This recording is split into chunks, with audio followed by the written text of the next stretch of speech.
4일로 시작한 일본 불매 운동이 전국에서도 정치권과 자치단체까지 전방위적으로 확산하고 있습니다. 민주당 당내 경선에 참여할 권리당원 모집을 놓고 경쟁이 과열하고 있습니다. 개혁 공천의 취지는 온데간데 없고 민심 왜곡까지 우려됩니다. 상산고 자사고 논란을 둘러싼 문제들을 되짚어봤습니다. 리더십 논란에 휩싸인 김승환 교육감이나 입시학원으로 변질된 상산고 모두 변화가 요구된다는 지적입니다. 안녕하십니까. 전주 MBC 뉴스데스크입니다. 상산고의 자사고 재지정 문제는 교육청과 상산고 양측은 물론 지역사회 여론까지 둘로 나눠지며 큰 갈등으로 이어졌습니다. 교육부 부동의 결정으로 혼란이 일단락되긴 했지만 교육청과 상산고 양측 모두 되돌아봐야 할 점이 적지 않습니다. 먼저 전북 교육감의 리더십 문제 짚어봅니다. 김아연 기자입니다. 김승환 교육감과 마찬가지로 자사고 폐지를 주장한 서울시 교육청. 올해 자사고 평가와 관련해선 평가의 공정성과 합리성을 준수했다고 강조했고 실제 구체적으로 불거진 문제가 거의 없습니다. 큰 틀에선 자사고 일괄 폐지를 주장하면서도 평가에 있어서 냉정함을 유지했다는 평을 받는 겁니다. 반면 전북교육청의 경우 상산고에 적용한 사회통합지표에 대해 일찌감치 위법 가능성이 불거졌습니다. 설사 이번에 교육부가 동의했더라도 향후 법적 다툼에서 문제가 될 소지가 컸다는 게 법조계 시각입니다. 교육부도 이런 부분을 우려해 미리 시도교육청과 의견을 공유했다는 입장입니다. 재정 지원의 적정성 이런 정성 평가만 하기로 했었고요. 다른 교육청은 다 정성 평가로 했고 유독 전북교육청만. 그런데도 전북교육청이 무리한 기준을 적용해 논리에서 밀렸고 오히려 현 정부의 자사고 폐지에 부담을 줬다는 비판이 여권에서까지 나오고 있습니다.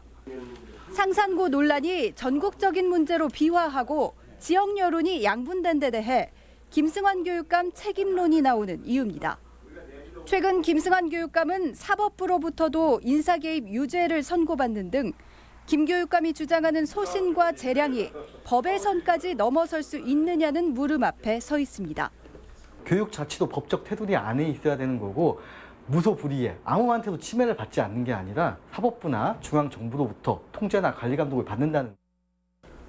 김승환 교육감은 상산고 재지정과 관련해 법적으로 다퉈보겠다는 입장이지만 삼선의 김승환 교육감에 대한 도민들의 시각은 극명하게 엇갈리고 있습니다.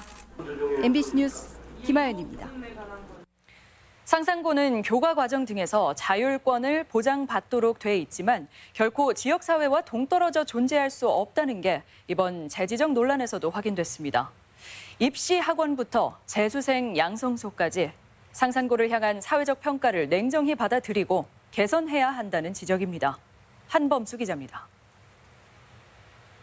앞으로 5년간 지위를 유지하게 된 상산고. 결정적으로 상산고를 구제한 건 사회적 배려자 선발 지표의 위법성이었습니다. 구 자립형 사립고의 사회통합 대상자 선발 비율을 적용을 제외한다고 명시함에도 정량 지표로 반영한 것은 재량권의 일탈 또는 남용에 해당하여.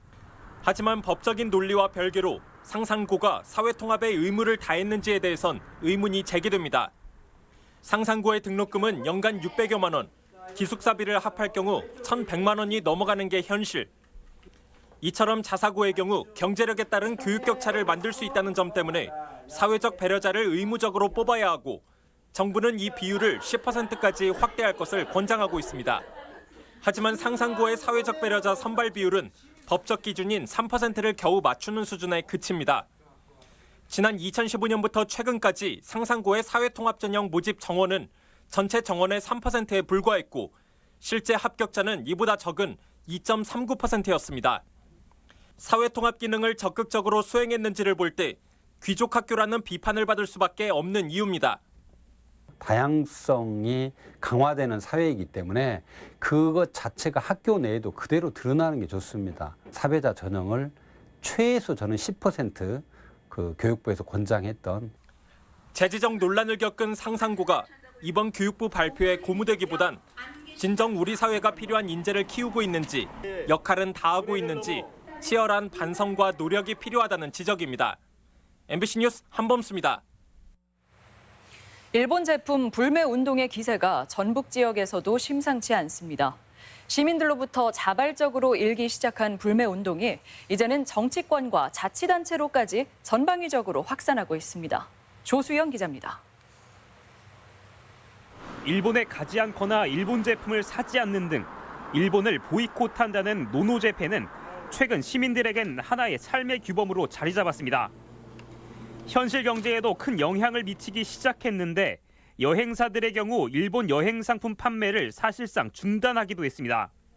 터지기 전에 이제 몇 팀 가긴 했었는데 대로는 뭐 거의 없죠. 이제 대마도권을 저희가 이제 판매를 했었는데 이제 이렇게 나오고 나서는 판매를 이제 중단했다.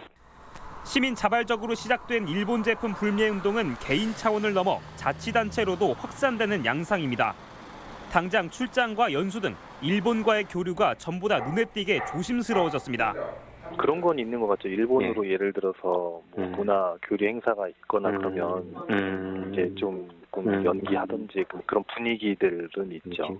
시장협의회에서 지역 핵심 리더 해외 정책 연수를 일본으로 갔었는데 올해부터는 일본을 제외한 다른 연수국을 찾기로. 일부 시군은 일본산 제품 구입에 책정됐던 보조금을 앞으로는 지원하지 않는 방안도 검토 중입니다. 저희가 농기계 보조금을 지금 지원을 해주잖아요. 예, 근데 그거 이제 지금 나간 것은 어쩔 수 없지만 앞으로 일본 농기계 구입에 대한 보조금은 제한하겠다. 친일 적폐 청산하자! 도내 80여 개 시민사회단체는 아베 정권을 규탄하며 불매운동의 열기를 고조시켰습니다. 광복절인 8월 15일 날 전국적으로 한 10만 명 정도가 광화문 광장에 모일 예정입니다. 그래서 전북 지역 시민사회단체도 최대한 결집을 할 생각입니다. 독립운동 단체들은 불매운동의 동력이 흐지부지되지 않도록 대일본 역사교육과 홍보를 강화하기로 했습니다. 나라를 빼앗겼던 날입니다. 1910년 계기로 해서 다시는 치욕도 당하지 말고 앞으로도 힘을 기르자는 홍보 활동을 비롯한 74주년 광복절이 보름 앞으로 다가온 가운데 반성을 모르는 일본 정부를 향한 불매운동은 민관을 가리지 않고 전방위적으로 확산되는 양상입니다. MBC 뉴스 조수영입니다. 서해 이이지 배타적 경제 수역에서 대규모 바닷모래를 채취하려는 공사를 어민들이 반대하고 있습니다. 어민들은 이번에도 관련 공청회를 열지 못하도록 막았고 사업자들을 경찰에 고소까지 했습니다. 임홍진 기자입니다. 군산과 부안, 고창, 김제 어민 천여 명이 지난달 초에 이어 바닷모래 채취 허가기간 연장에 반대하는 집회를 열었습니다.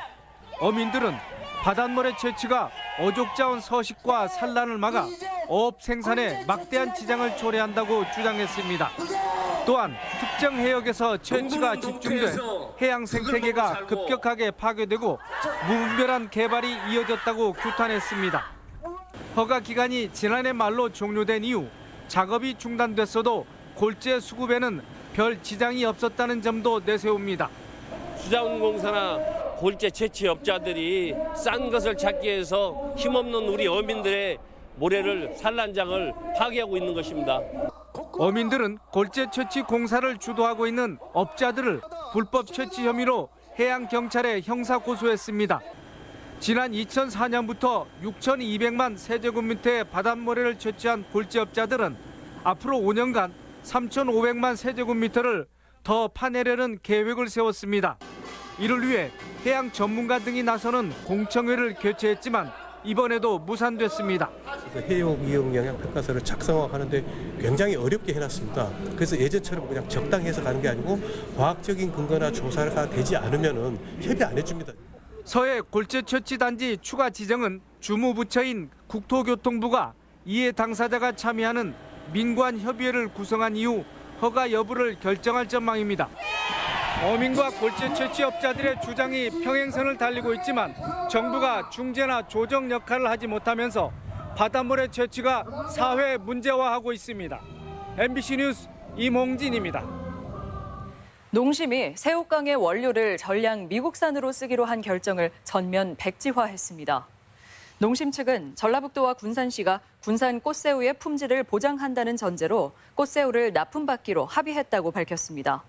최근 농심은 품질 저하를 이유로 국산 꽃새우를 쓰지 않겠다고 해 군산 어민과 지역 정치권의 반발을 샀습니다. 총선을 앞둔 민주당의 경우 경선 6개월 전인 내일까지 당비를 내는 권리당원에 가입해야 경선 투표권이 주어집니다. 권리당원 반영 비율이 최근 50%로 결정되면서 입지자들 모두 당원 모집에 사활을 걸고 있는데요. 모집 경쟁이 과열하면서 개혁 취지는 온데간데 없고 민심 왜곡마저 우려되는 상황입니다. 김한광 기자입니다. 요즘 전주 시내 주요 길목마다 정치인 현수막이 곳곳에 눈에 띕니다. 일본의 보복성 수출 규제 규탄부터 맥락을 이해하기 힘든 문구까지 표현 방법도 제각각입니다. 민주당의 권리당원 모집 기한이 임박하면서 이름을 알리려는 노력인데 전북 도당에는 입당 원서가 쌓이고 있습니다. 민주당은 권리당원과 일반 여론조사 50%씩을 반영해 총선 후보를 결정하는 공천 룰을 최종 확정했습니다. 이에 따라 당비를 내는 권리당원 확보 경쟁이 과열됐고 입지자들마저 일회성 새 과시용을 우려하고 있습니다. 특별하게 당에 의미가 있는 게 아니라 일회성 공천 경쟁을 위해서 들어온 사람들이 아닌가. 전주 갑을 두 선거구에서 모았다는 권리당원 수만, 지난 지방선거 때 전주시 전체 5만 명을 이미 넘은 것으로 추산됩니다. 주소지조차 따지지 않는 동원성 당원 모집이 의심되는 대목입니다. 주민등록도 옮기지 않은 채 주소만 가상의 주소를 만들어서 옮기는 이런 실태도 보여지고 있습니다. 도내 총선 후보를 다른 시도에서 결정할 수도 있다는 것인데 현실적으로 걸러낼 방법이 없습니다. 근무하는 직장, 또 거주지를 또 이렇게 주소로도 할 수가 있어서 사실 그것을 가리기는 좀 어렵다고 생각이 됩니다. 자칫 여론마저 왜곡할 수 있는 중대한 허점을 드러낸 민주당의 공천 개혁안. 제도 보완이나 개선조차 기대할 수 없다는 사실이 더 우려스러운 상황입니다. MBC 뉴스 김한광입니다. 장마철 잦은 비로 인한 농작물 관리에 주의가 요구됩니다. 도 농업기술원은 최근 폭우로 밭고랑에 물이 차 고추와 참깨 등 밭작물의 생육에 지장이 우려된다며 빠른 배수와 병해충 방제, 영양제 살포를 당부했습니다. 특히 고추는 오래 물에 잠기면 뿌리 호흡이 어려워져 역병이나 탄저병에 노출될 수 있고 참깨 역시 역병과 입마름병이 우려됩니다. 화재 현장에 소방차 도착 시간이 빨라졌습니다. 도 소방본부가 상반기 소방차의 화재 현장 도착률을 7분 기준으로 분석한 결과 56.7점으로 지난해 같은 기간보다 2.5%포인트 개선됐다고 밝혔습니다. 소방본부는 소방서 신설과 정체 구간 길터주기, 주정차 금지 등 다양한 정책의 성과라며 지속적인 협조를 당부했습니다. 희망브리지 전국재해구호협회가 군산에서 2박 3일간의 집수리와 세탁 봉사를 마무리했습니다. 자원봉사자 60여 명은 지난 사흘간 24가구에서 장판 교체와 도배 작업을 벌였고 세탁 차량을 동원해 빨래 봉사에도 나섰습니다. 협회는 법정 구호단체로 지난 61년에 창립해 구호와 지원 활동을 전개해 오고 있습니다. 국민연금이 금융투자협회와 동반 성장의 물꼬를 열었습니다. 금융투자협회는 오늘 국민연금공단에서 업무 협약을 맺고 향후 금융투자 확대와 전문 인력 양성에 합의하고 전북사무소 개설도 추진하기로 했습니다. 또 SK증권이 전북혁신도시 프론티어 오피스란 이름으로 전주사무소를 설치하기로 해 증권사 전북 이전이 급물살을 탈지 관심입니다. 전북은행은 서민금융진흥원과 협약을 맺고 서민과 취약계층 금융 지원을 위한 맞춤 상품과 상담 시스템을 개발하기로 했습니다. 전북은행은 이를 통해 쉽고 빠른 대출 서비스와 저금리 금융상품을 제공해 이용객 신용 등급 개선에 도움이 될 것으로 기대했습니다. 민주노총 전북본부는 성명을 내고 노동부가 국제노동기구 ILO의 핵심 협약을 비준하겠다면서도 특수고용 노동자의 단결권을 보장하는 내용을 누락하는 등 노동 기본권을 외면했다고 비판했습니다. 또 ILO의 권고와는 달리 단체 협약 유효 기간을 3년으로 연장하는 등 사용자 단체의 요구 사항이 전폭 수용됐다며 협약 훼손을 중단하라고 주장했습니다. 동물자유연대는 군산 신풍동 일대를 배회하던 유기 고양이에게 사냥용 화살을 쓴 용의자에게 군산경찰서에서 동물보호법 위반 혐의로 고발했습니다. 군산경찰은 아직 용의자를 특정할 만한 증거를 확보하지 못했다며 인근 CCTV를 확보해 수사를 진행하고 있습니다. 익산시청에 휘발유를 뿌리고 불을 지른 70대가 경찰에 붙잡혔습니다. 익산경찰서는 70살 이모 씨를 공용 건조물 방화 미수 혐의로 구속영장을 신청했다고 밝혔습니다. 이 씨는 어젯밤 11시쯤 과거 삼청교육대에 끌려갔다 왔지만 시가 보상해주지 않는다며 술에 취해 시청 현관 앞에 휘발유를 뿌리고 불을 지른 뒤 달아난 혐의입니다. 여름철 재난 취약 분야 집중 점검이 실시됩니다. 전라북도 도민안전실은 여름철 재난 취약 분야로 해수욕장과 야영장, 식중독, 감염병 등 10개를 선정해 다음 달 말까지 민관 합동 점검을 펼칩니다. 전북권 뉴스였습니다.